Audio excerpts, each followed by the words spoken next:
हे क्या आप ग्रो पर अपना पहला एसआईपी शुरू करना चाहते हैं? तो ऐसा करने से आपको रोक कौन रहा है? क्या ऑटोपे का सेटअप प्रोसेस आपके रास्ते की रुकावट बन रहा है? तो प्लीज चिंता मत करिए क्योंकि ये बहुत आसान है। पर सबसे पहले समझते हैं कि ऑटोपे क्या होता है और ये आपको म्यूचुअल फंड्स में इन्वेस्टमेंट करने में कैसे मदद करता है।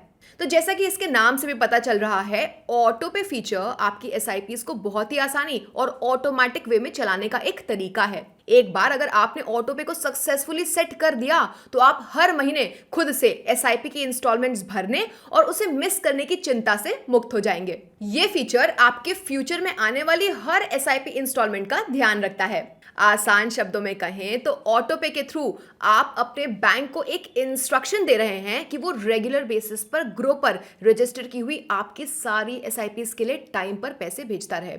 और तो और आप एक सिंगल ऑटो पे मैंडेट के साथ मल्टीपल एसआईपीज भी रजिस्टर कर सकते हैं। अब आप ये तो समझ गए हैं कि ऑटो पे इतना जरूरी क्यों है।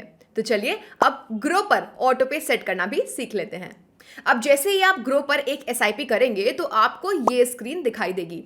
इस स्क्रीन पर आपको सेटअप ऑटो पे बटन पर टैप करना है जो आपको सीधे इस पोर्टल पर रीडायरेक्ट कर देगा।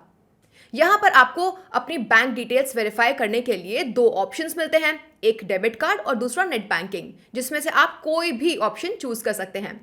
अब यहां एक बात ध्यान देने वाली यह है कि यहां मैक्सिमम अमाउंट ₹1 लाख दी हुई है। पर फिक्र मत कीजिए, यह सिर्फ आपके ऑटो पे की मैक्सिमम लिमिट है। आपके अकाउंट में से सिर्फ उतना ही अमाउंट डिडक्ट होगा जितनी आपकी एसआईपीज की इंस्टॉलमेंट अमाउंट है। अब अपनी बैंक डिटेल्स को वेरीफाई करने के लिए दो ऑप्शंस में से एक को चूज करने के बाद नीचे दिख रहे चेक बॉक्स पे टिक करें और फिर सबमिट बटन पर टैप करें। फिर आपको डेबिट कार्ड या नेट बैंकिंग वेरिफिकेशन पोर्टल पर रीडायरेक्ट कर दिया जाएगा, जहां आपको वेरिफिकेशन के लिए अपने बैंक से जुड़ी डिटेल्स भरनी होगी। आपको यह भी जान लेना चाहिए कि यह पूरी तरह से एनपीसीआई द्वारा रेगुलेट किया जाने वाला एक सिक्योर प्रोसेस है जो आरबीआई का ही इनिशिएटिव है। एक बार ये वेरिफिकेशन प्रोसेस पूरा कर लेने के बाद आपकी ऑटो पे रिक्वेस्ट बैंक को भेज दी जाती है, जिसे 2 to 7 वर्किंग डेज में प्रोसेस किया जाता है। कितना आसान है ना?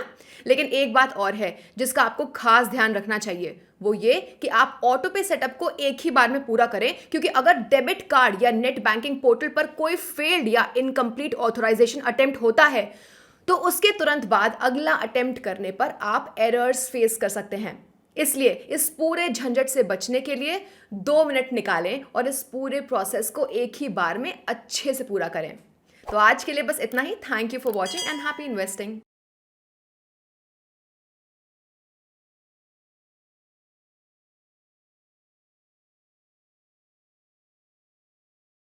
Mutual fund investments are subject to market risks. Read all scheme-related documents carefully.